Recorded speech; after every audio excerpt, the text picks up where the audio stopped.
gouvernement central, sous la présidence du président de la République, il a été discuté des voies et moyens par lesquels l'agriculture, l'élevage et la pêche vont devoir faire la revanche sur les minéraux, sur le sous-sol. Et donc il y a un certain nombre de résolutions. Et pour la province du Sud Kivu, nous avons obtenu et nous allons recevoir bientôt, d'ailleurs une partie est déjà arrivée, des intrants, mais aussi des engins pour pouvoir conduire une agriculture mécanisée. Donc je peux déjà annoncer que nos tracteurs qui vont devoir labourer nos champs ici sont déjà arrivés au niveau de Béni. Ça c'est le pouvoir central qui les a envoyés. De Béni, nous sommes en train de voir comment le faire traverser jusqu'au Maniema et du Maniema. Ces tracteurs vont devoir arriver ici très bientôt. Et nous allons les distribuer aux agriculteurs pour qu'ils puissent cultiver. Je dois dire ici que les intrants sont déjà arrivés. Un lot d'intrants du cacao est déjà arrivé à Chabunda. Les maïs ont été distribués à la deuxième session culturelle ici. Et donc nous sommes très ravis pour ça.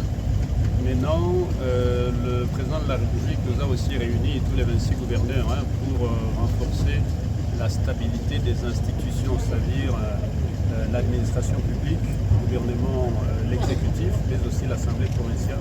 On puisse travailler la main dans la main, on puisse éviter des problèmes, des tensions, surtout dans des zones sensibles qui sont les nôtres, notamment ici dans le territoire d'Uvira et dans la province du Sud Kivu.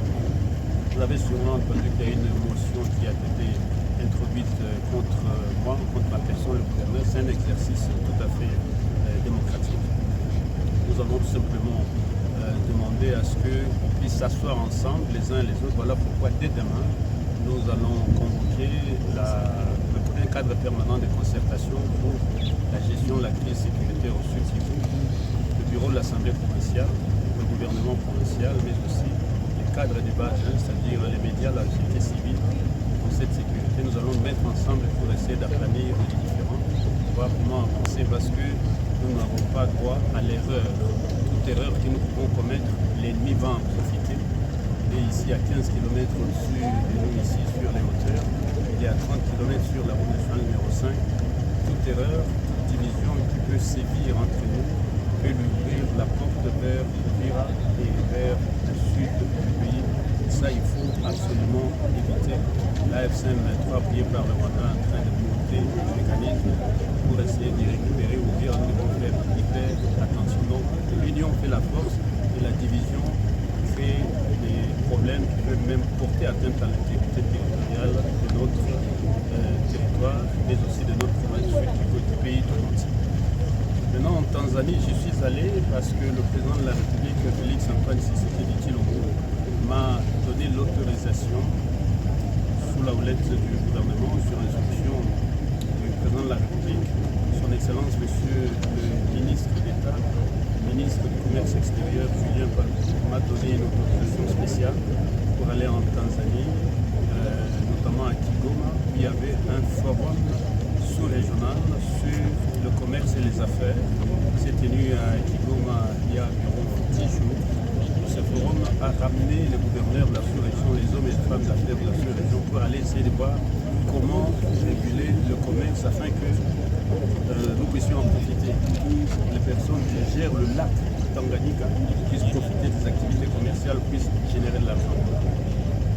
Donc j'ai continué le séjour à Dar es Salaam. En bref, il y a ceci, nous avons simplement constaté à l'issue de toutes ces sessions de travail à Dar es Salaam et à Kigoma que nous sommes en train de perdre 20 millions de dollars américains chaque mois. C'est-à-dire la province du Sud est en train de perdre 20 millions de dollars américains chaque mois. Tout simplement parce que nos hommes et nos femmes d'affaires ne sont pas en contact avec les vendeurs, avec les grands commerçants, avec les grandes entreprises internationales.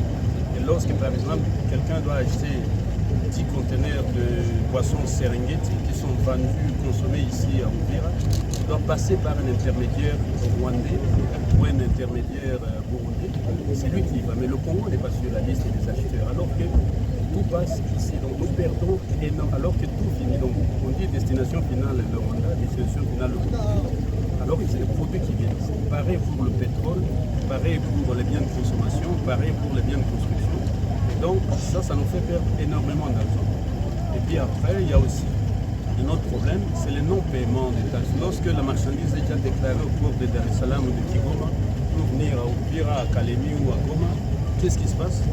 Il se passe un mécanisme qui fait que les papiers qui sont remis par la DPMR de la Tanzanie, on appelle ça Tanzanian Revenue Authority, TRA, quand on a déjà donné les papiers, eh bien, au milieu de la route, entre Kigoma, Dar es Salaam et Uvira, eh bien, au milieu de la route, il y a falsification des papiers, on diminue les quantités et la province perd beaucoup d'argent, 20 millions de dollars américains. Voilà pourquoi nous avons pris une décision ferme, c'était une décision du Conseil des ministres, de plusieurs conseils des ministres, et désormais la taxe provinciale sera prise au point de départ des marchandises, c'est-à-dire à Dar es Salaam, à Kigoma.